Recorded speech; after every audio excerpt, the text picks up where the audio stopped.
Olá, ouvintes do podcast. Vamos para mais um episódio. E hoje nós vamos conversar um pouquinho sobre jornada do atleta. E o nosso convidado de hoje, muitos de vocês já devem conhecer ou já ouviram falar. Ele iniciou no esporte desde cedo até chegar à carreira profissional no triatlo. Competiu no Ironman do Havaí 2 vezes. Foi também um dos precursores de corrida de aventura no Brasil e participou da famosa corrida de bike Race Cross America. E hoje ele segue comandando o podcast Endorfina, um podcast que reúne uma série de bate-papos com personalidades do esporte. Seja muito bem-vindo, Michel Bogli. Legal, cara. Obrigado, Gustavo. Um prazer estar aqui. Para mim tá sendo um prazer já ter tido esse contato com vocês, esse convite. E vai ser, claro, mais legal agora que a gente vai colocar a conversa em dia. Pessoal que já acompanha a gente por aqui, tem que ficar ligado lá no nosso Instagram para saber as novidades. E você que está chegando agora, já anota, @powercast.ciclismo. Então é isso, galera. Vamos para a nossa conversa. Bob, primeiramente, né, a gente queria agradecer a oportunidade de estar com você aqui, trocando essa ideia. Você já é um cara experiente, tanto no meio do esporte, né, quanto no meio do podcast aqui. Então vai ser uma conversa bem construtiva para a gente. E para que os nossos ouvintes possam estar um pouquinho familiarizados, né, conta para a gente quem que é o Michel Bogli. E aí você já pode emendar aí como surgiu o Endorfina, porque provavelmente muita gente que está aqui já escutou falar, né? Ou até mesmo te acompanha veemente na podosfera. Eu tenho uma ligação com o esporte. Eu tenho hoje 52 anos, já passei aí, já dobrei o cabo da Boa Esperança, né? E a minha relação com o esporte começou desde muito cedo, e é curioso, né? Já faz alguns anos, mas assim, eu percebi que a bicicleta ela é uma constante na minha vida desde então, cara. Isso que é muito curioso, porque enquanto os meus amigos, eu era garotinho, os meus amigos curtiam o futebol, o skate, enfim, judô, natação. Eu passei, sim, um pouquinho pelo skate, fiz um pouquinho de judô na escola, joguei um pouquinho de basquete, mas, cara, sempre a bicicleta era uma coisa que me chamou a atenção e eu não sei dizer porquê, assim, eu não me recordo de ter tido nenhuma grande referência. Mas desde garotinho eu tive eu tinha muita energia ao ponto de ficar sempre com o rosto corado, e minha mãe lembro que me dava bronca porque eu não parava quieto, era aquela criança com muita energia, né? Um moleque que não parava quieto, caía, tombava, ralava joelho, enfim. E, e a bicicleta, claro, a bicicleta para mim ela era uma maneira de eu me divertir e, óbvio, né, gastar energia, por mais que fosse ficar andando de berlineta, que era uma bicicleta dobrável que existia da Caloi há muitos anos, e depois eu acabei, depois do ET, o filme ET, para mim, na minha geração, eu sou de 69, né, com 52 anos, a minha geração, e eu percebi isso depois do Endorfina, o filme ET teve um impacto muito grande porque foi o lançamento mundial da BMX e a Caloi entrou nessa onda e lançou junto as primeiras Caloi Cross na época, porque a gente não tinha aqui no Brasil BMX ainda, né? E com aquela cena inicial do BMX, teve a perseguição e tudo mais lá no filme do ET, a Caloi acho que, né, fez uma ação de marketing e acabou lançando. E, cara, aí eu ganhei uma Caloi Cross, deve ter sido de Natal, não me recordo. E aí foi o começo da bicicleta também como uma maneira de esporte, né? Não só uma locomoção, porque até então a gente não sabia, né? E aí começaram a surgir pistas, onde é o Parque do Povo aqui em São Paulo, tinha a pista da Monarch, mais para trás, onde é o Shopping Morumbi. Então eu comecei a andar de BMX na pista. Eu até arrisco dizer que eu participei de algumas competições, não me recordo muito bem. E desde então eu não larguei mesmo a bicicleta mais, porque aí da bicicross acabou evoluindo para a primeira mountain bike do Brasil, que chamava Caloi Cruiser, e eu participava de passeios ciclísticos que a Caloi organizava. É bizarro como a Caloi faz parte, pelo menos da minha geração, dessas memórias, né, cara, da bicicleta, que a gente tem com a bicicleta, né? E aí eu cresci, né, sei lá, desde 14, 15 anos, eu tenho 1,82 m, e a BMX, de fato, ela estava muito pequena. E aí eu ganhei uma Caloi Cruiser, Cheguei a ter uma Caloi jovem, que era uma Caloi, né, a Caloi 10 com aro 26, se eu não me engano, ou 24. Cheguei a andar de Caloi jovem muito, que tinha só 5 marchas, que era uma bicicleta mesmo de corrida. Mas o BMX era muito mais divertido, né? Porque a gente fazia rampa, saltava, caía, dava derrapada, que era a coisa mais legal que tinha, né? Da cavalinho de pau, eu não sei como é que chama aí em Minas, cavalinho de pau, daquela derrapada, aquela freada. E aí, com a Caloi Cruiser e participando dos passeios ciclísticos da primavera, que aconteciam mais ou menos nessa época, setembro, eu comecei a fazer viagens com um amigo meu. A gente ia até o Guarujá pedalando, descendo a Serra de Santos, fazer pedaladas de 80 quilômetros, 60 quilômetros, obviamente sem nenhum tipo de estrutura, treino, nem nada, era uma coisa de moleque, né? E aí eu comecei a jogar polo aquático, e aí eu ia para o clube de bicicleta, voltava de bicicleta, ia para o clube de bicicleta, que não é muito longe, mas sempre de bicicleta. E aí depois eu me desiludi com o polo aquático, enfim, joguei durante 5 anos, vi que eu não era muito bom, não curtia muito essa história do esporte coletivo, eu gostava do esforço, eu gostava do treino. Eu comecei a correr São Silvestre, acho que com 14 ou 15 anos, porque o polo aquático é um esporte que exige muito fisicamente, então a gente faz um preparo físico fora da água gigantesco, né, de flexão, de barra, de corrida e tudo mais, e depois a gente cai na piscina e, óbvio, nada muito, para depois sim fazer a parte de bola. E aí, a uma certa altura, no Clube Pinheiros, né, que é um celeiro aí de grandes atletas e de muitas medalhas brasileiras olímpicas, eu acabei vendo um pôster que ia haver um triatlon na cidade de Santos, que era um short triatlon, na época o circuito CIA, que foi famosérrimo, isso em 87. E aí eu falei, puxa, eu não quero mais jogar polo aquático, estou desiludido, eu corri já São Silvestre, já fui para o Guarujá pedalando, ando de bicicleta, já tinha subido o Pico do Jaraguá de Calói jovem. Cara, e eu nado, é só juntar os três numa modalidade, me chamou muito a atenção. E aí um fato curioso, que eu não conto muito, eu tinha assistido um vídeo na televisão, não tinha canal a cabo na época, né? Então deveria ter sido aí algum canal aí alternativo que exibiu um rapaz fazendo uma manobra no BMX, com uma BMX, que é pôr um pé em cima do selim e um pé no guidão, na barra transversal do guidão, e ficar andando como se fosse numa prancha de surf, surfando em cima da bicicleta. E eu não sei por que eu falei, cara, eu vou fazer isso. E aí, claro, eu pus o pé no selim, e eu tinha uma habilidade legal em cima da bicicleta, porque eu andava de bicicleta naquela época, então já fazia muitos anos. Pus um pé no selim, a hora que eu pus o pé no guidão, obviamente, né?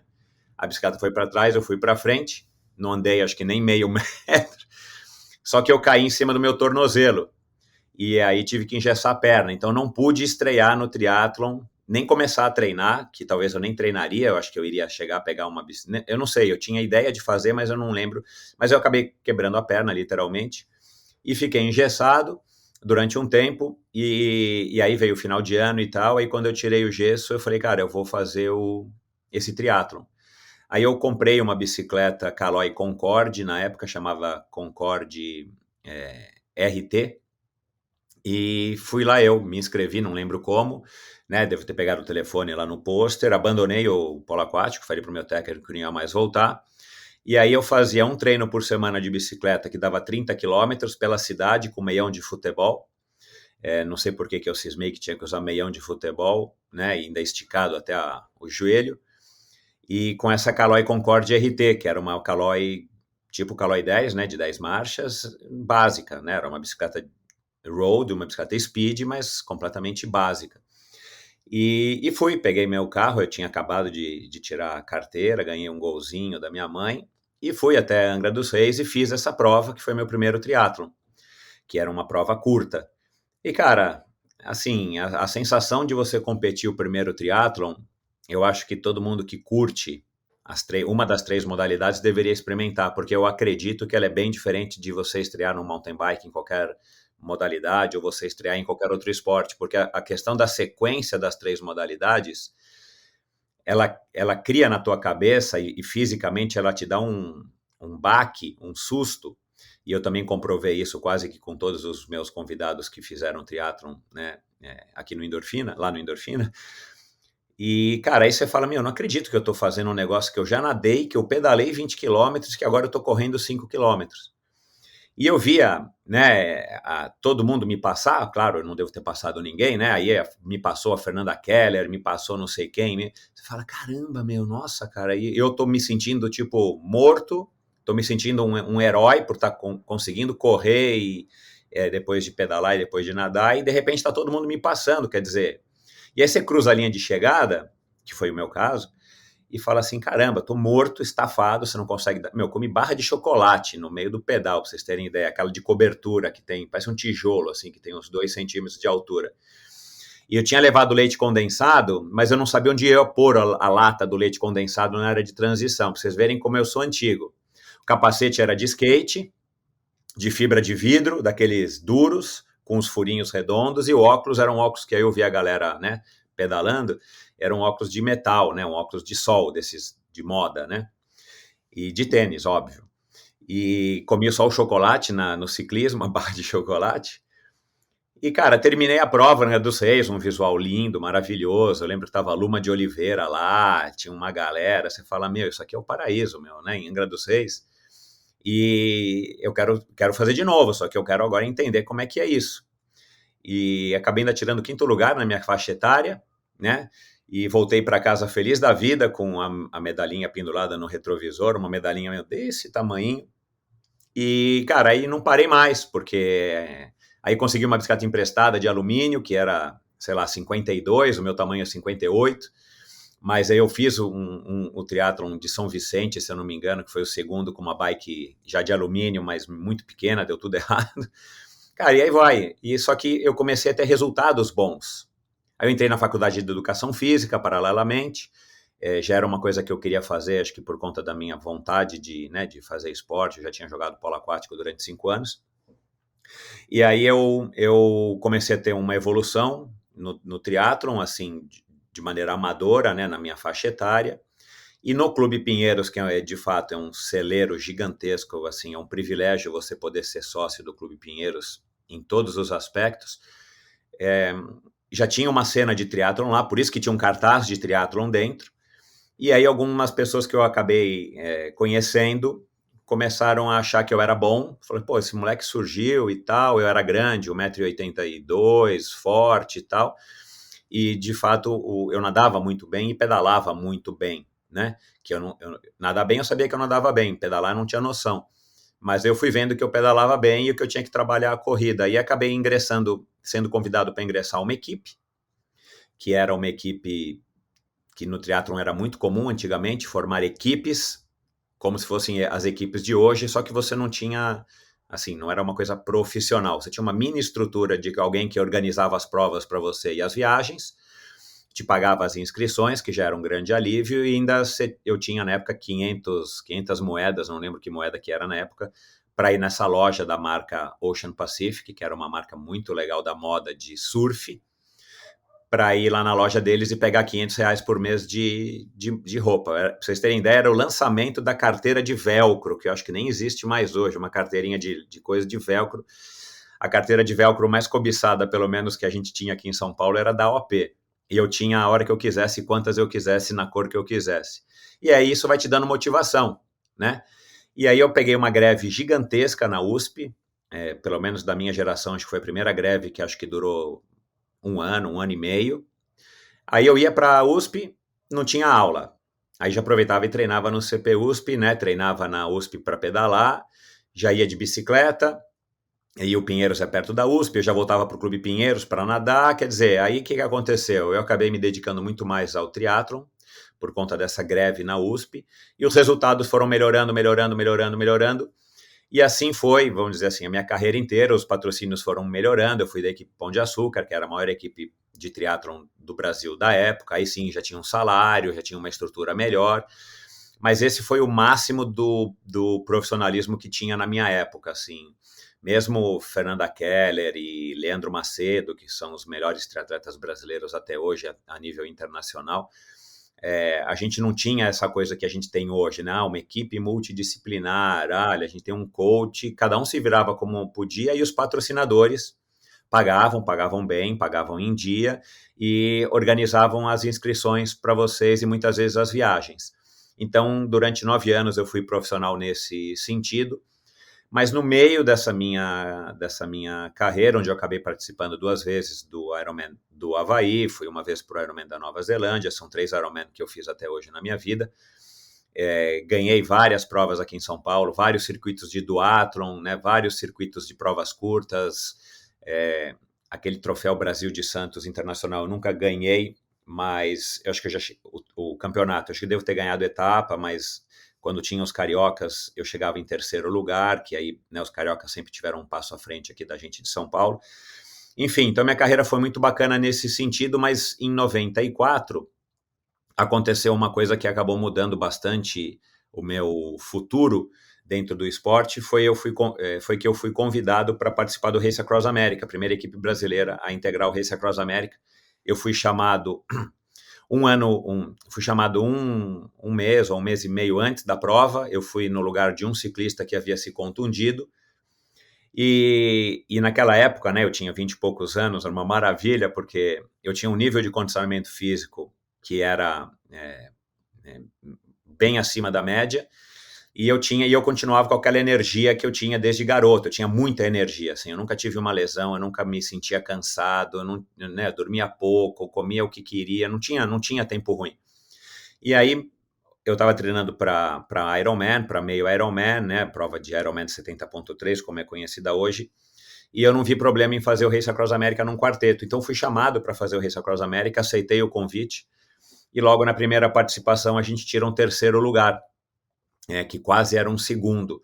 E é óbvio, né? Isso te deixa super animado, feliz e tal. E eu descobri uma modalidade que eu não conhecia, que era esse ciclismo de ultradistância. Embora em quarteto, né, é dividido em 4, né? Então eu pedalei aí em 5 dias 1.200 e poucos quilômetros e me senti maravilhado, porque eu já tinha esse forte do ciclismo, né, dentro das minhas 3 disciplinas, mas eu ainda achava que eu tinha que continuar no triatlon, até porque não existia ciclismo de ultradistância ou um calendário assim, né, que a gente soubesse naquela época, né?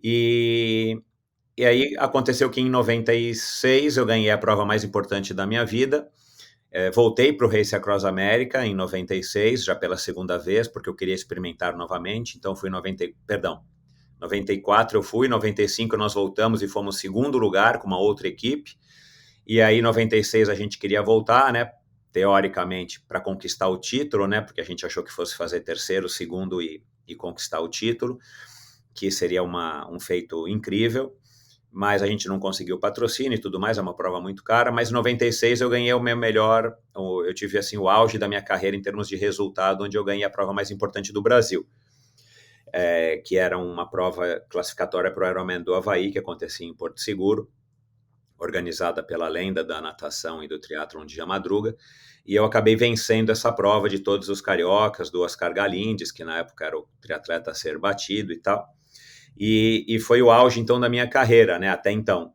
E em 97, eu, de novo, destinado a ir ao Race Across America, porque era uma coisa que eu estava tentando ir de qualquer jeito. Eu acabei tendo um ano horrível em todos os aspectos físicos e de resultado. Não rendi nada, nenhuma prova. Eu, que era o defensor do título do ano anterior, na mesma prova, eu acabei desistindo. Foi a segunda prova na minha carreira de mais de 150 que eu acabei desistindo. E fui para o Race Across America e tive um resultado pessoal péssimo. Mesmo assim, a gente ainda acabou chegando em terceiro lugar, mas eu não pedalei nada esse ano. A prova foi praticamente feita pelos outros 3 ciclistas. É porque eu estava estafado, né? Essa minha energia, em um momento, ela acabou. E acabou exatamente em 97. E eu já estava largando as provas de triatlon com menos vontade, vamos dizer assim. Eu chegava para alinhar numa prova de triatlo, meu coração estava como eu está agora conversando com vocês. E eu achei que aí eu estava perdendo a vontade, né, perdendo aquela empolgação. E ao mesmo tempo, na televisão, né, não tinha televisão a cabo, como eu já falei, eu já tinha assistido alguma coisa da tal das corridas de aventura, né, provas francesas organizadas por franceses, né, que aconteciam em lugares exóticos do mundo. E aquilo também me deixou maravilhado, porque eu sempre tive um gosto pelo novo, pelo exótico, pelo difícil. E aquilo lembrava muito o triatlon, né? Porque era uma combinação de modalidades que você tinha que fazer em equipe e tal.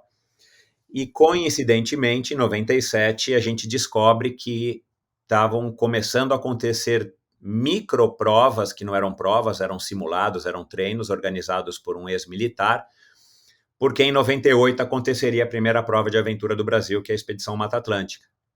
Aí, então, da mesma maneira que eu larguei o polo aquático e não tive nenhuma dor de nada e fui para o triatlon, cara, eu larguei o triatlon sem dó nem pena, nenhum arrependimento, e colei na prova de aventura. E continuei treinando como um triatleta, que esse foi meu grande erro, né? Porque na prova de aventura eu tive várias frustrações. E comecei a remar, comecei a fazer técnicas verticais, né? Comecei a aprender orientação, comecei a participar de provas de orientação e tudo mais.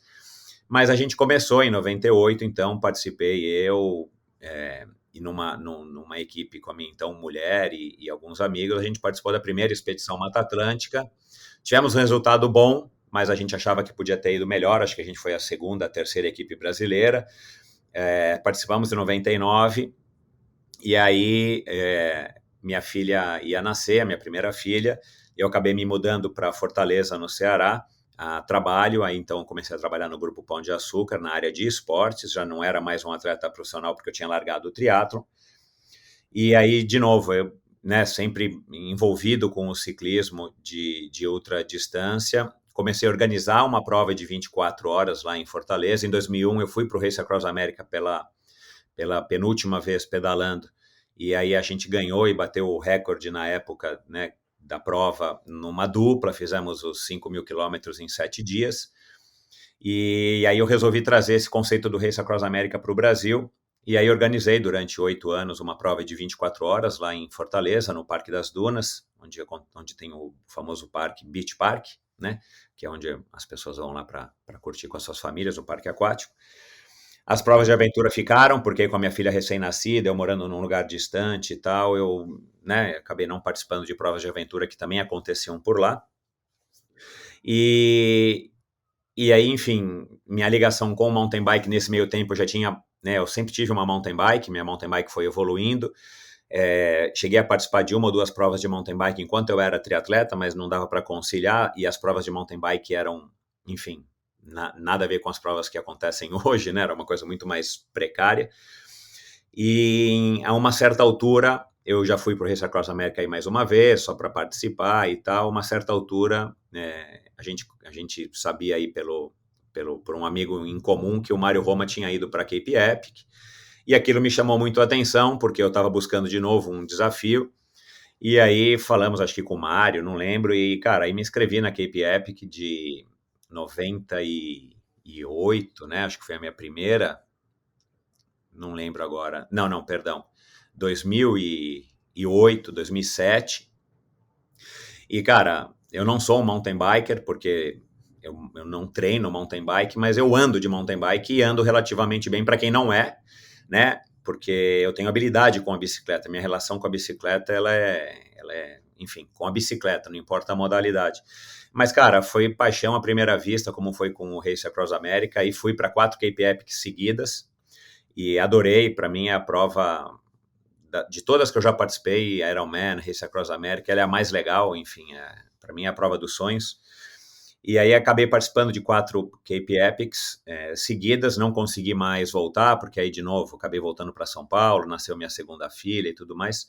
Eu iria participar esse ano, mas acabei tendo alguns imprevistos. Devo ir ano que vem, então, finalmente estrear na prova do Mário Roma, se der tudo certo, na Brasil Ride em 2022. E aí, quem sabe, 2023 aí eu volto de novo para Race Across America. E aí, no final de 2016, eu já tinha esse sonho sonho, né? Não é um sonho, sonho é muito. No final de 2016, eu sempre gostei de música, sempre gostei de esporte, sempre fui um cara curioso, sempre gostei de conversar com pessoas diferentes, principalmente as pessoas mais velhas.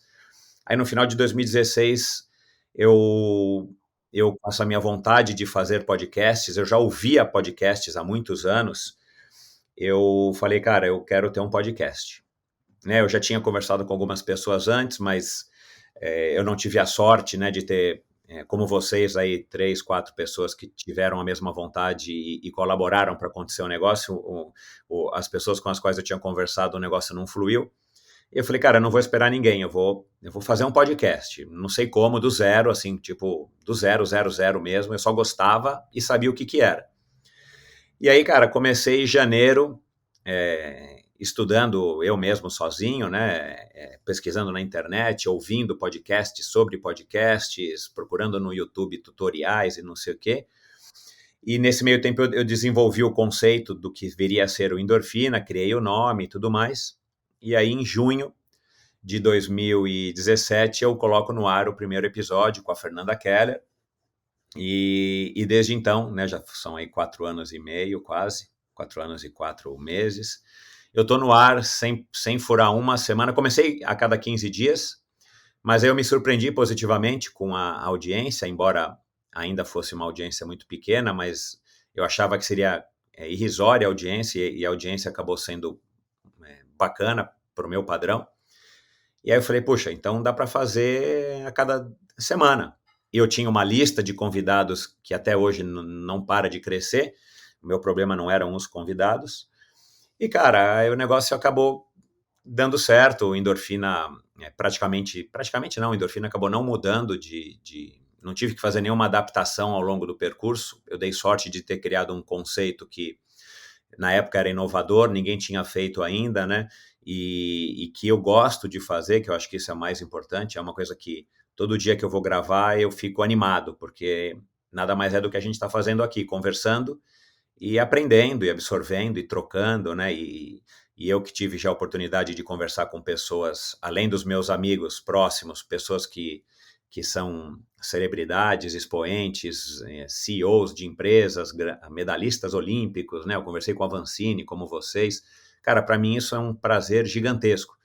E eu tô, desde então, nessa toada aí de aprender, trocar e principalmente poder propagar a voz e as histórias e as opiniões dos convidados, amadores ou profissionais, né? Porque aí eu recebo desde um Avancini, do Poliana Kimoto, uma Jaqueline Mourão, Murilo Fischer, até o fulaninho ali que está aprendendo a correr, ou que está aprendendo a pedalar e tal, mas que tem sim uma história interessante de superação, de inspiração para os meus ouvintes.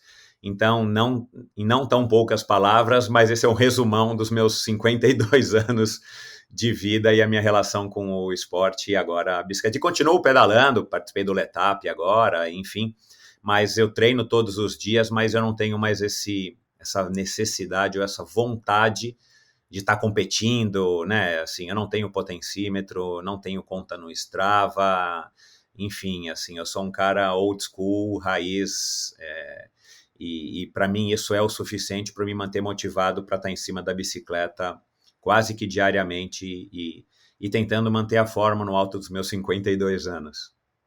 Pô, velho, não sei nem mais o que falar agora.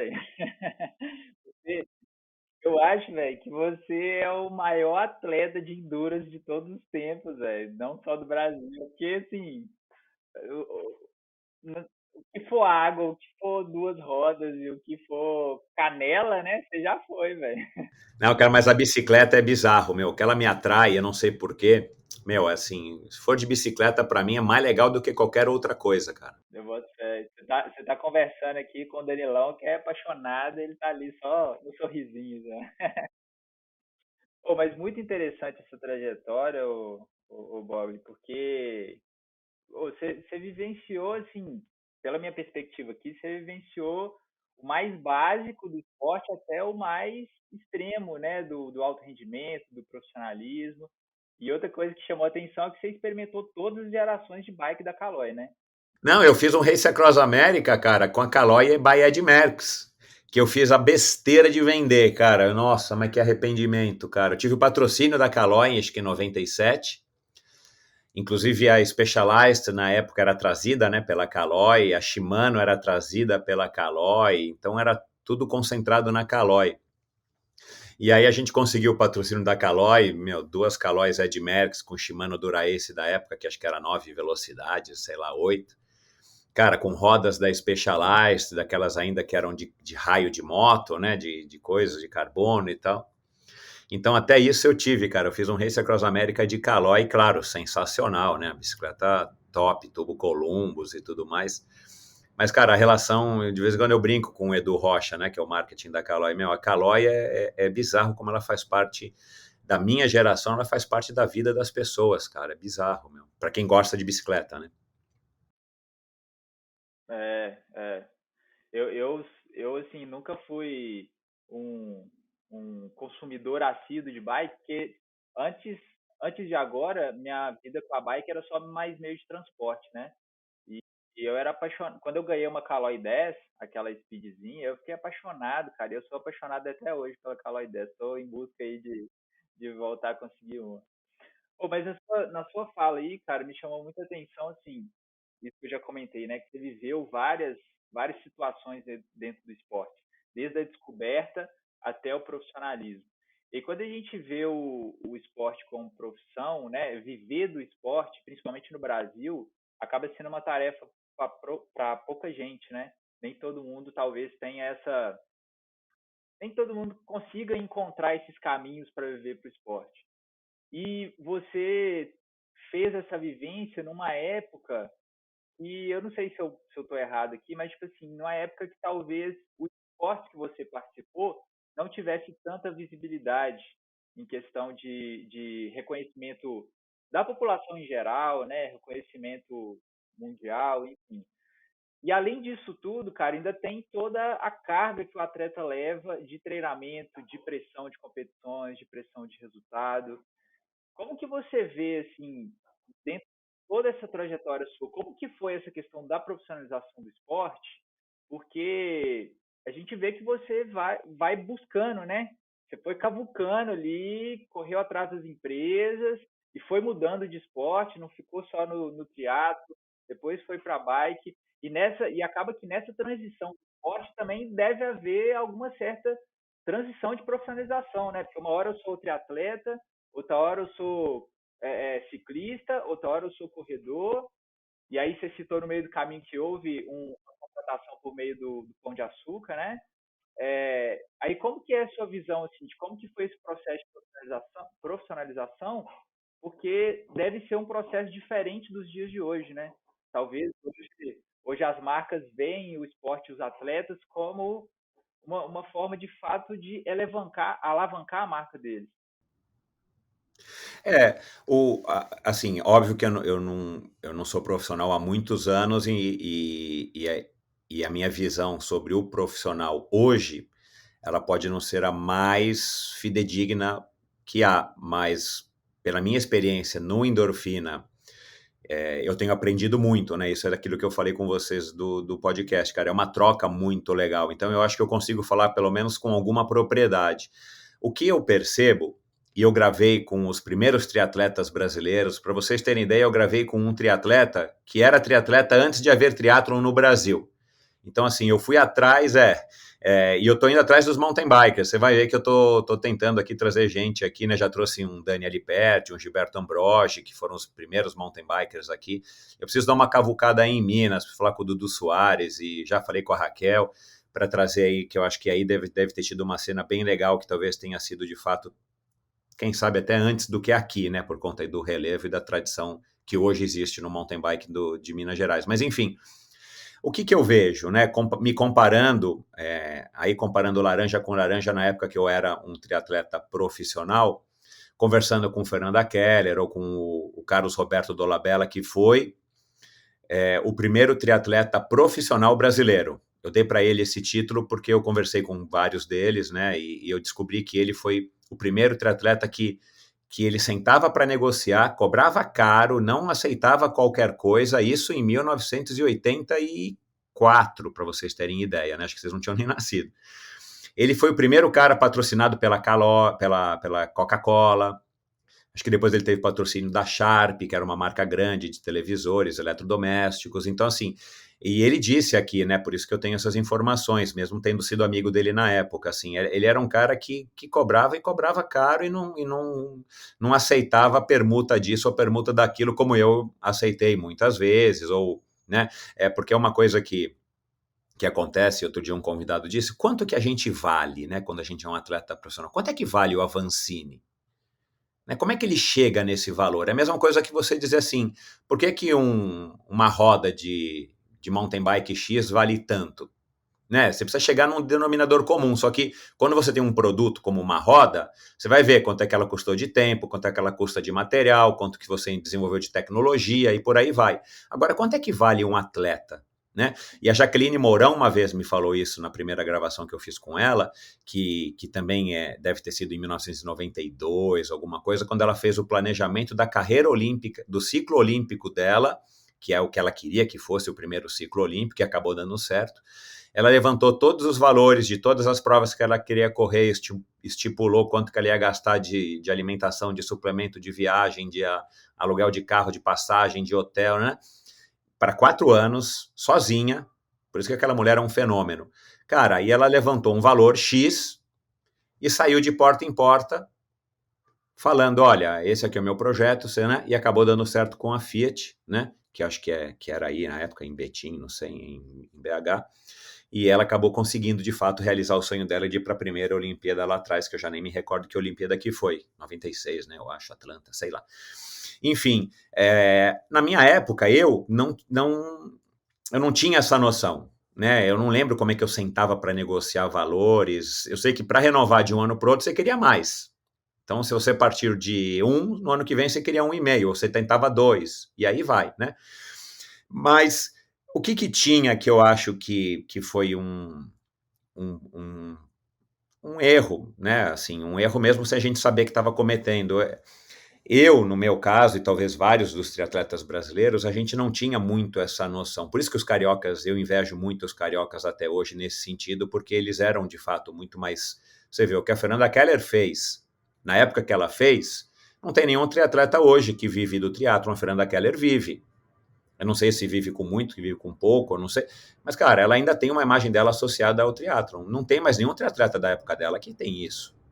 E, claro, ela foi a melhor triatleta brasileira. Mas ela levou o triatlon, a carreira profissional, de uma maneira muito mais séria do que todos os outros. Ela acabou superando o Carlos Roberto Dolabella, né? A hora que ela acabou se tornando triatleta profissional, né? Então, eu acho que, no meu caso, eu acho que talvez eu tenha bobeado um pouco por falta de orientação. Você também não tem um lugar que você vai, uma escola, você não tinha técnico na época de triatlon, era uma coisa muito diferente do que é hoje. Então, basicamente, era o seguinte, no meu caso, e com as pessoas com as quais eu convivi, a gente tinha resultados bons, no começo alguma equipe te procura, e você fala, opa, agora então eu posso ser um profissional, entre aspas, embora você não conseguisse ganhar dinheiro para pagar todas as suas contas, né, morar sozinho, sei lá, sustentar uma família, não tinha isso. Você ganhava uma grana.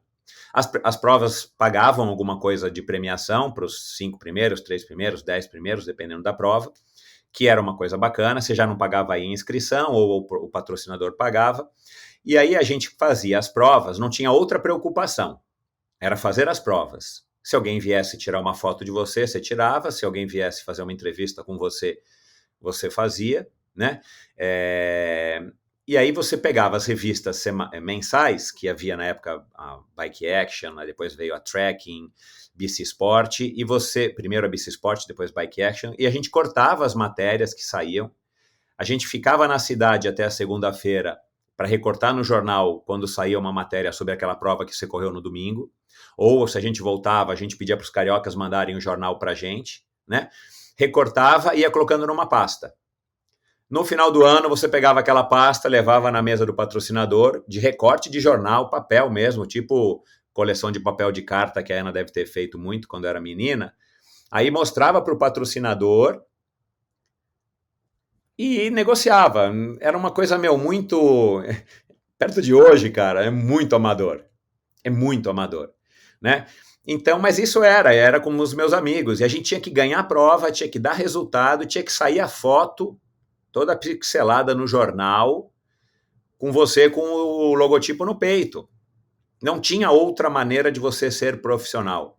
E aí agora eu descobri que tinha gente que já fazia um trabalho com 2 ou 3 treinadores, um de musculação, um de natação. Natação sempre é uma modalidade, né, muito mais técnica.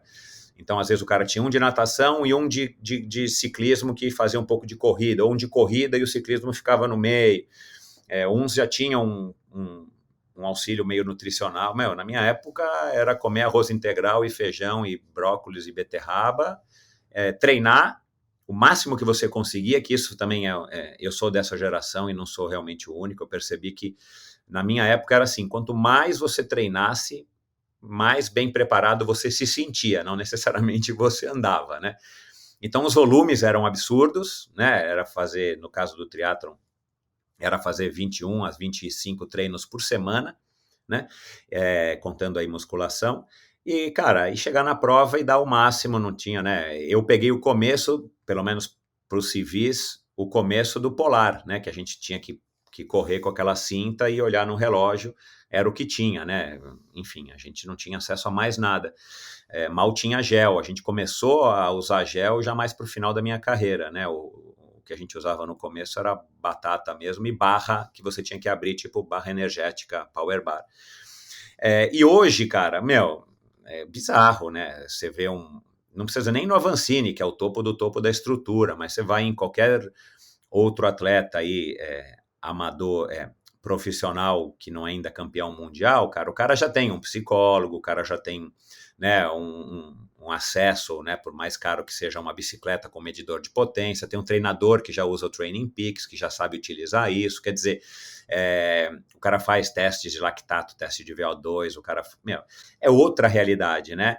E sem falar que, claro, as próprias empresas também acabaram evoluindo na exigência, né, e na assistência, isso que eu acho que aí eu diria para alguns atletas, não adianta você chegar na empresa, ou a empresa chegar em você e falar, olha, cara, eu gostei de você, eu vou te pagar X mil reais.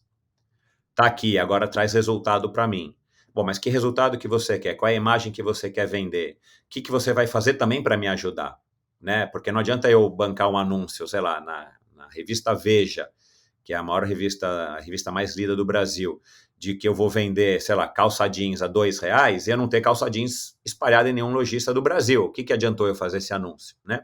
Então, eu acho que talvez ainda as empresas e os atletas precisam se ajustar, isso é uma crítica minha, uma opinião, nessa questão, o que a empresa quer e o que eu posso entregar para alinhar as expectativas, né? Mas, cara, e aí, claro, eu sou super fã das redes sociais nesse sentido, porque as redes sociais são o seu próprio canal. Você não precisa mais esperar sair uma foto tua no jornal na segunda-feira para você poder depois justificar para o patrocinador uma grana que ele está te pagando, né? Porque às vezes você até foi segundo lugar ou terceiro na prova, na minha época, mas a foto no jornal saía só do primeiro. E quando não saía uma foto de uma menina bonita pedalando, falando que houve a prova e quem ganhou foi o Michel. Porque a foto da menina bonita foi a que o fotógrafo conseguiu tirar melhor, né? Então, às vezes, nem o seu patrocinador saía o seu nome, que a gente recortava e grifava com marca-texto, mas o que é? O Michel é patrocinado por quem, né? E hoje em dia as redes sociais, cara, te dão essa plataforma gigantesca que há hoje, que tem o lado ruim, a gente pode falar um pouco disso, mas, cara, na minha opinião, o atleta tem que ser um influenciador. O atleta tem que saber usar a plataforma social, por mais chato que isso possa ser, por mais que isso possa demandar tempo, eu acho que o atleta profissional hoje não sobrevive, com raríssimas exceções, se ele não estiver numa rede social. Ah, eu não gosto, eu não sei. Contrata alguém. Faz foto de estúdio, faz montagem, mas posta, porque as empresas estão atentas a isso, não tem volta, pode ser que mude, mas não é uma coisa que as redes sociais vão estar aí e a gente não vai estar mais olhando. Não quero mais saber se o Avancini foi lá de seu Aguinaldo pedalar. Não, isso não interessa. Não. Aliás, você vê essa ação do seu Aguinaldo, que foi fantástica, né, que é mais recente. Até falei com o Avancini no dia, eu estava lá, não vi ele, não sabia que era ele, fui embora, e depois à noite eu liguei para ele. Falei, cara, isso aí. Então, é fantástico, cara, mas olha aí, na minha época, cara, não tinha como acontecer isso. Porque, né, o que foi legal é ele fazer os bastidores da maquiagem, depois ele ficar postando, quer dizer, é uma coisa que rende. A prova já acabou faz meses, mas a coisa rende. E aí depois eu reposto, vocês repostaram, aí o Zezinho repostou. Meu, é isso que a Caloi quer. É isso que o Avancini, ele é pago para isso. E eu vou falar uma coisa para vocês. A triatleta Bia Neres, que hoje é campeã brasileira de longa distância, mas quando eu gravei com ela, acho que foi no meio da pandemia no ano passado, ela ainda estava na distância curta do triatlon, e ela estava sem competir. E ela foi, até então, a parada do triatlon, né, das competições, ela foi uma das melhores, ou era a melhor triatleta brasileira de distâncias curtas aqui no Brasil, né? Cara, ela falou, Michel, me assusta um pouco. Ah, não, talvez tenha sido no começo desse ano ou no final do ano passado, porque ela falou, Michel, me assusta um pouco, porque o meu número de seguidores não caiu. Claro, eu tive que ficar inventando muito mais postagem, porque não tem mais como postar resultado, desempenho, preparação, né? Por um bom tempo ela também não tinha muita coisa interessante de treino para falar, porque era só treino indoor, né? Cara, ela falou, Michel, meu número de seguidores não diminuiu, o engajamento tá ótimo, aumentou, e os patrocinadores estão contentes. Eles não estão mais patrocinando a Bia Neres triatleta. Eles estão patrocinando a Bia Neres, que pedala, que nada, que corre, mas não está tendo resultado nenhum, mas está engajando e ela tem N patrocinadores, está engajando os fãs. E isso tem um lado que é legal, mas tem um lado que é um pouco triste, porque, pô, isso não é esporte. Ela, claro, ela fez a fama dela, ela fez o nome dela pedalando, nadando e correndo e tendo resultados. Mas eu acho que a gente ainda, aí para terminar o meu raciocínio, eu acho que a gente ainda, embora em 2021, como sociedade, a gente ainda está tentando entender os papéis, né? Ou o papel das redes sociais dentro do esporte. Eu acho que não tem como falar assim, não, eu vou ser o melhor mountain biker do Brasil, vou ser o melhor, chegar agora o Malacarne, que vocês gravaram faz pouco tempo, falar, não vou postar nada, não vou nem ter perfil no Instagram, nem no Strava, nem nada. Cara, eu acho que esse cara perde o patrocínio rápido, ou ele vai ser um Avancini daqui a um ano. Aí pode ser que ele consiga se sustentar. Mas eu acho que as marcas não vão querer que ele saia das redes sociais, né? Estou fazendo uma hipótese aqui, tá? Então eu acho que não tem mais volta. Mas eu acho que é uma questão também da gente, como sociedade que adora esporte, que consome esporte, e fãs e praticantes, que a gente também tem que entender, e as empresas idem, e os atletas idem, como é que vai ser esse papel das redes sociais, porque ao mesmo tempo me parece um contraponto, se a menina não faz mais nenhuma prova, né, e continua tendo um super engajamento. Ah, legal, então ela se tornou uma influenciadora, não é mais uma atleta, mudou de profissão, né, porque a gente ainda tem que valorizar o atleta. Eu não tenho nada contra o influenciador, eu gravei com N influenciadores, e, aliás, são pessoas fantásticas, porque elas são campeãs no que elas fazem, né? Mas, cara, a gente não pode deixar de substituir o que a gente curte do esporte um profissional e colocar no lugar um influenciador. Eu acho que os dois têm lugar para a gente poder admirar. Cada um passa uma mensagem diferente. Porque se todos os nossos atletas hoje se tornarem só influenciadores, cadê o nosso esporte? Onde é que a gente está valorizando o esporte? A gente não pode esquecer que o esporte é, sim, uma ferramenta de transformação pessoal e social, e que o esporte é inspiração para todos nós, mas principalmente para os mais jovens. Então, a gente também tem que entender e ter essa perspicácia, não sei como é que é no resto do mundo, mas, cara, que a gente tem que valorizar o atleta, que é o cara que transpira e que talvez não faça posts tão bonitos e tão produzidos, mas é o cara que vai lá e ganha. É o cara que vai lá e, é um cara que a gente queria ser, né? Que destrói numa Copa do Mundo, é um cara que destrói num contrarrelógio, é um cara que destrói num Ironman do Havaí. Por pior que ele seja como um criador de conteúdo no Instagram, no Facebook e no Twitter, né? Enfim, eu acho que a gente está vivendo ainda esse momento de se entender e tal, embora as coisas passem muito rápido. e quem fica para trás perde o bonde, sem dúvida nenhuma. Nossa, muito legal o ponto que a gente chegou aqui de discussão do que a gente está vivendo, do nosso momento, da nossa cultura, da cultura do esporte. E diante de tudo que você veio falando e de todos os atletas que você já entrevistou, os influenciadores, e as redes sociais também, né? Não só as redes sociais, mas até o seu próprio podcast. Eu acho que você deve ter tido muito entendimento disso. E aí vem uma questão de o esporte no Brasil, quando ele é luta, quando ele é superação, quando ele é assim aquele difícil do atleta que tem pouco patrocínio, de que tem que lutar para tudo, tem que pechinchar. E diante também dessa nova oportunidade de não ser assim, de você poder ser um influenciador e ser muito bem valorizado por isso. O que você acha, Michel, dessa cultura, da cultura do Brasil, de ser a cultura muito de valorizar a luta, o atleta que teve uma história de superação, e o que isso traz de ponto positivo e ponto negativo para essa cultura, e o que você acha que a gente está caminhando para viver? Essa pergunta é profunda, né? Essa pergunta é interessante. A minha opinião hoje é a seguinte, né? E eu digo isso muito hoje em dia, da minha opinião hoje, porque, cara, essa história realmente do endorfina tá me transformando pessoalmente muito rápido, né? Porque eu recebo muita informação de pessoas, de novo, completamente diferentes, né? Mas eu tenho duas passagens recentes com relação, né? Vamos falar aí dos Jogos Olímpicos, né? Que estão fresquinhos e que acabaram de acontecer e tudo mais.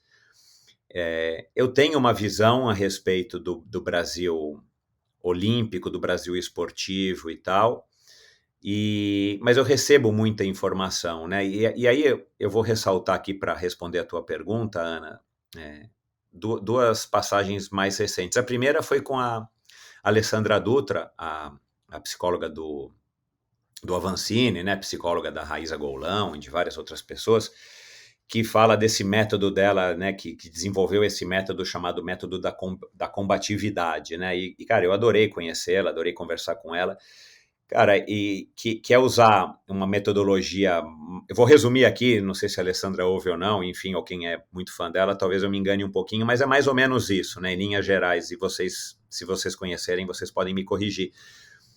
É mais ou menos copiar aquela metodologia, aquela mentalidade, perdão, europeia de quem viveu e se criou em países com muita guerra e tal, que é uma coisa completamente diferente da nossa realidade, né? As nossas guerras acho que já são tão ultrapassadas e tão pontuais que a gente não tem essa cultura de guerra no país, né? De ser combativo, de ir lá, não reclama muito não, e vai lá e você vai pra guerra de fato, né? Que é uma mentalidade muito associável à mentalidade do esporte, afinal de contas, o esporte competitivo, o esporte, ele surgiu derivado das práticas militares, né? Então a gente não pode esquecer que a origem do esporte, estruturado como esporte, não importa a modalidade, ela veio sim de origens militares, né? Treinamentos e tal, para que você possa de fato ser mais rápido, mais veloz, mais ágil, mais forte do que o seu oponente de guerra, né? E aí a Alessandra desenvolveu esse método, que ela chama método da combatividade, que é justamente pegar a cabeça dos atletas brasileiros que têm essa síndrome de não, isso aqui já tá bom, não, né, não, porque no Brasil, né, tá bom já ir para uma Olimpíada, né, e falar, não, cara, você pode, né, e com a Avancini tem dado um resultado fabuloso, né. Enfim, e pelo que a gente ouve aí da Raíza Golão também, assim, com todos os percalços que ela tem vivido, ela está hoje num lugar psicológico muito melhor do que ela jamais esteve, apesar de todos os problemas que ela tem enfrentado recentemente. E depois, só para emendar aí com a segunda experiência que eu tive, para abordar o que você está querendo discutir, o Djalma Madruga, ele foi um super nadador olímpico e tudo mais, e depois acabou se tornando um mega triatleta, já meio junto com um nadador olímpico, né? E acabou também organizando várias provas de triatlon no Brasil e tal, e hoje ele está lá no Rio de Janeiro numa uma mega academia de natação. Alguém me mandou um texto que supostamente foi atribuído a ele, mas aí eu liguei para ele para saber se era ele que tinha escrito, cara, que em linhas gerais ele fala sobre o Brasil potência olímpica, que é o que muita gente mancheteou aí nos jornais e nos meios de comunicação depois do nosso resultado de Tóquio, né? E eu particularmente me surpreendi, eu não estava achando que nós iríamos ter algum resultado razoável em Tóquio por conta da pandemia, eu achei que nós estivéssemos muito menos preparados. E aí ele faz uma explicação do que é o Brasil potência olímpica e do que seria o Brasil potência esportiva. E basicamente eu concordo, já concordava com esse raciocínio, por isso que eu fiz questão de ligar para ele para saber se era ele que tinha falado isso, porque eu achei muito parecido com a minha linha de raciocínio. E aí eu vi, poxa, que bom que tem mais gente que pensa como eu. E basicamente é esse o nosso pensamento, que foi muito bem escrito pelo Djan Madruga. Depois até posso mandar para vocês.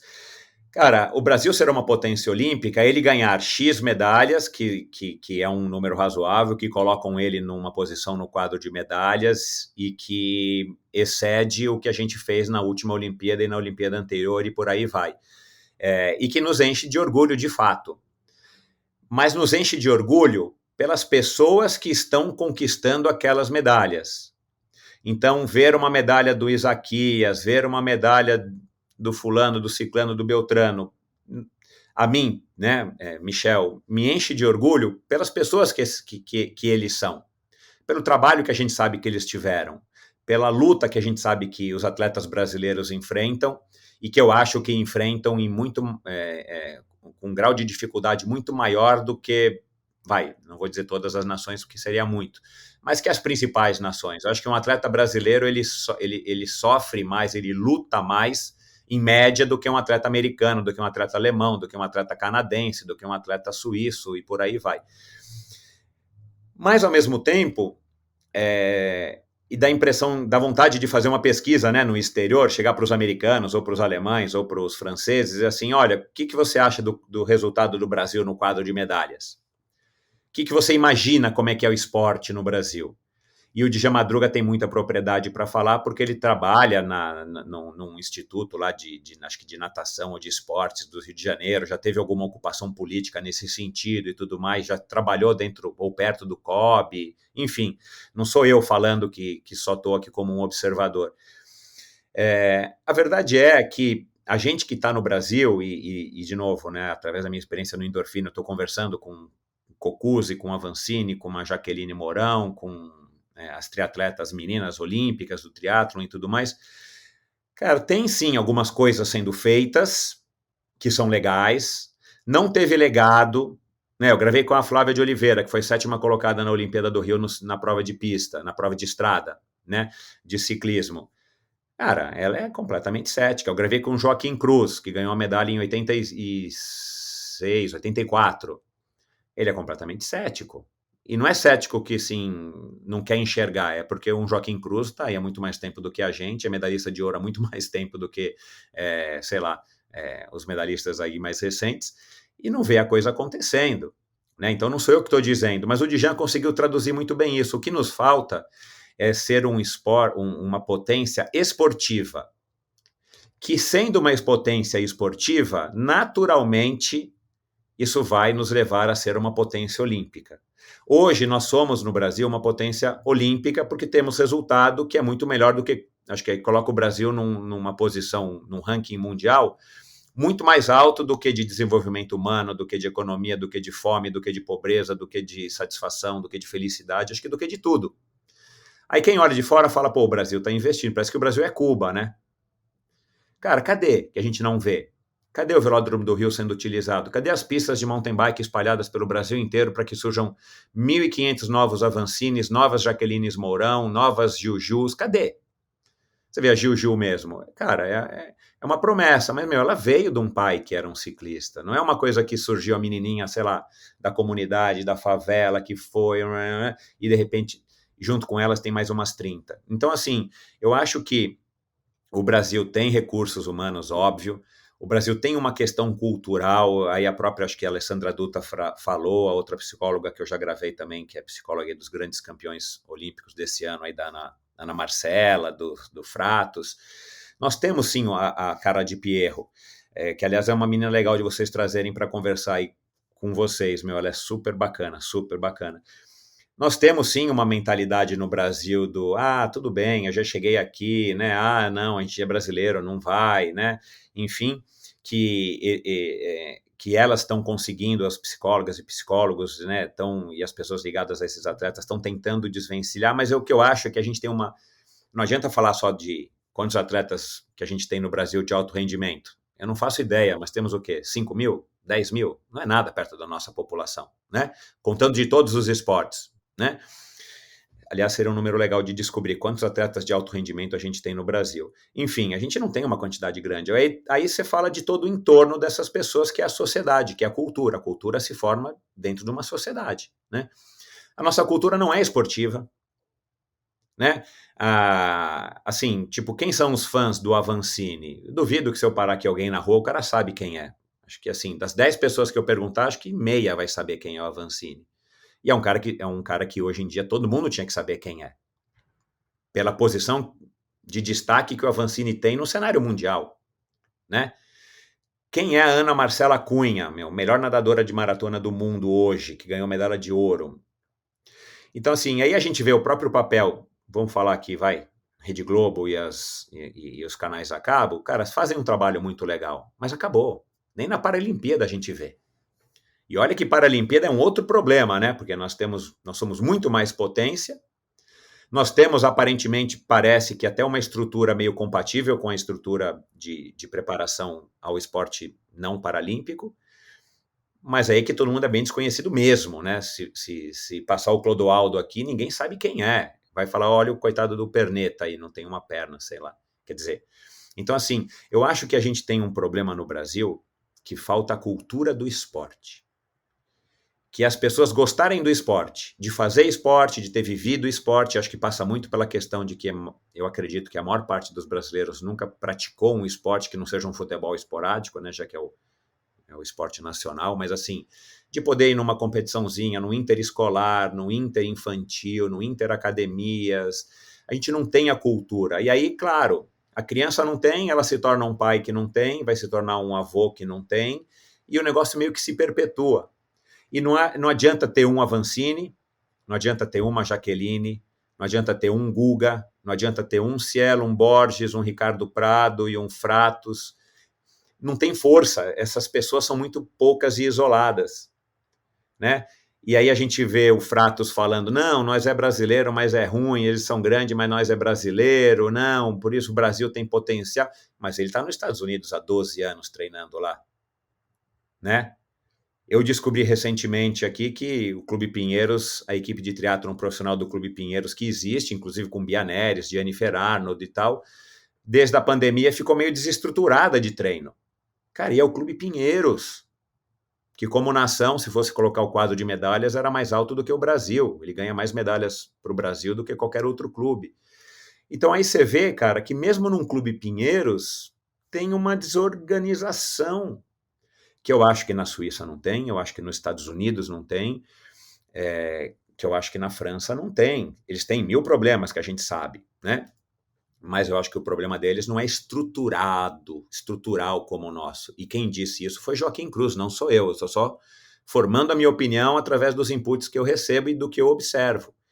Então eu acho que a gente tem mesmo um problema cultural no Brasil, e eu acho que essa cultura cria também essa mentalidade do primo pobre, né, do segundo lugar, de se contentar com um segundo lugar, de se contentar em estar nas Olimpíadas. É um mérito enorme para o atleta ele estar nas Olimpíadas. Outro dia disse um amigo meu, estar nas Olimpíadas já é estar numa final. Eu concordo. Para o atleta, para que ele se sinta realizado. Mas se você quiser transformar isso para impactar a vida do brasileiro, a gente vai ter que mudar a cultura do país, e mesmo vocês que são bem mais jovens do que eu, acho que nem vocês vão ver isso, demora. Porque a gente não está fazendo nada a favor disso. E depende um pouco da gente, mas depende muito do Estado como um todo começar a colocar esporte na escolinha e fazer o interestadual lá, o interescolar, né, que seja das comunidades, das escolas públicas, de judô, de natação, de basquete, de futebol. E não tem, né, cara? Assim, a gente não tem esporte nas escolas hoje. A gente tem uma educação física que caminha a passos muito curtos, né? Infelizmente.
Não, provocar reflexão também, né? Porque o que eu estou falando não necessariamente é a verdade absoluta, né? É a minha opinião hoje. Pode ser que amanhã a minha opinião mude. Mas a gente, vocês com o Powercast, eu com endorfina, e a gente com a nossa paixão pelo esporte, né? Triatlon, ciclismo, mountain bike, a gente de alguma maneira colabora com isso, né? Porque daqui a pouco a gente vai sair daqui e vai ligar a Copa do Mundo na TV, depois a gente vai, né, comentar com um amigo, um namorado, um parente, uma mãe, um pai, que a gente quer assistir a competição, que a gente está indo participar da prova, que a gente vai treinar. Mas eu acho que isso num país com a dimensão do nosso acaba sendo incipiente, né? Então a gente precisa, nós temos a nossa missão, se a gente quiser ajudar, né? A gente não tem a obrigação, mas a gente tem esse dever moral de querer ajudar o esporte. E a gente provoca essas reflexões, principalmente o podcast permite isso, porque aí a gente, né, a gente não está conversando só nós três, nós quatro aqui. A gente está levando isso para quem quiser ouvir, né? Mas, de novo, se não tiver uma iniciativa que venha do poder público, por mais que possa ter apoio da iniciativa privada, e eu acho que tem que ter, também minha opinião pessoal, porque a gente não pode esperar que o Brasil, quebrado do jeito que está, ele também tenha dinheiro para isso, né? Mas ter uma iniciativa junto do governo com a iniciativa privada para estar massificando o esporte na base, para daqui a 20 anos, o Avancini que está nascendo hoje, no dia que a gente está gravando, né, o futuro novo Avancini, que daqui a 20 anos ele esteja ganhando uma medalha de ouro na Olimpíada, sei lá onde é que vai ser, e ganhando Copa do Mundo, e uma outra Raíza Golão, uma outra Gil, uma outra Jaqueline Mourão, porque não adianta a gente pensar que o atleta de hoje, que vai participar da próxima Olimpíada, ele está sendo preparado para ser um campeão. Sei lá, Gil, ela pode ser uma campeã nas próximas Olimpíadas. Sei lá, a Raíssa pode voltar à forma e ser uma campeã nas próximas Olimpíadas. Ótimo, parabéns para eles e feliz que a gente vai ficar. Mas dizer que eles são fruto de uma potência esportiva, não, me desculpa, não tem como. É fato, né? Isso não sou eu que estou. É uma realidade, é só abrir os olhos, a gente enxerga isso. Ô Bogli, essa reflexão é muito real mesmo, porque eu fiquei pensando aqui, eu sou ex-atleta de natação, parei na juventude, o Danilo é ex-atleta de ciclismo, parou na juventude, e assim, a gente teve uma carreira muito breve, e também se perguntar pra gente como que a gente começou no esporte, não foi no esporte da escola, né? E qualquer uma pessoa, exatamente. E provavelmente qualquer uma das pessoas que você entrevistou são pessoas desde das épocas mais antigas até pessoas mais novas. Sei lá, vamos chutar aqui 90, 95, 99% não começou na escola. Se alguém que está escutando esse episódio, que conhece algum atleta, ou que conhece alguma pessoa que não é atleta, mas que pratica um esporte, pergunta se foi na escola. Não foi. Então, a gente tem, de fato, essa política pública muito defeituosa. A gente espera, nós como profissionais de educação física, a gente espera que a nova geração de professores de educação física das escolas reflitam um pouco sobre isso, né?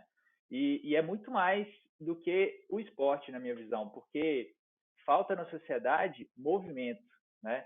Então, assim, tem aqueles que vão gostar do alto rendimento, tem aqueles que vão gostar do esporte para participar de competições amadoras, mas independente se a pessoa gosta da competição ou não, ela tem que ser ensinada o movimento que é a saúde dela, cara. Ela saiu da escola, se ela não sabe se movimentar, velho, ela vai ser uma pessoa sedentária pro resto da vida.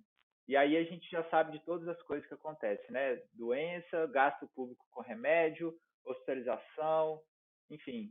E aí sempre vem à tona, né? Se tivesse uma política pública de movimento no Brasil, o tanto de custo que se diminuiria, né, no Ministério da Saúde com hospitais, com remédios, enfim.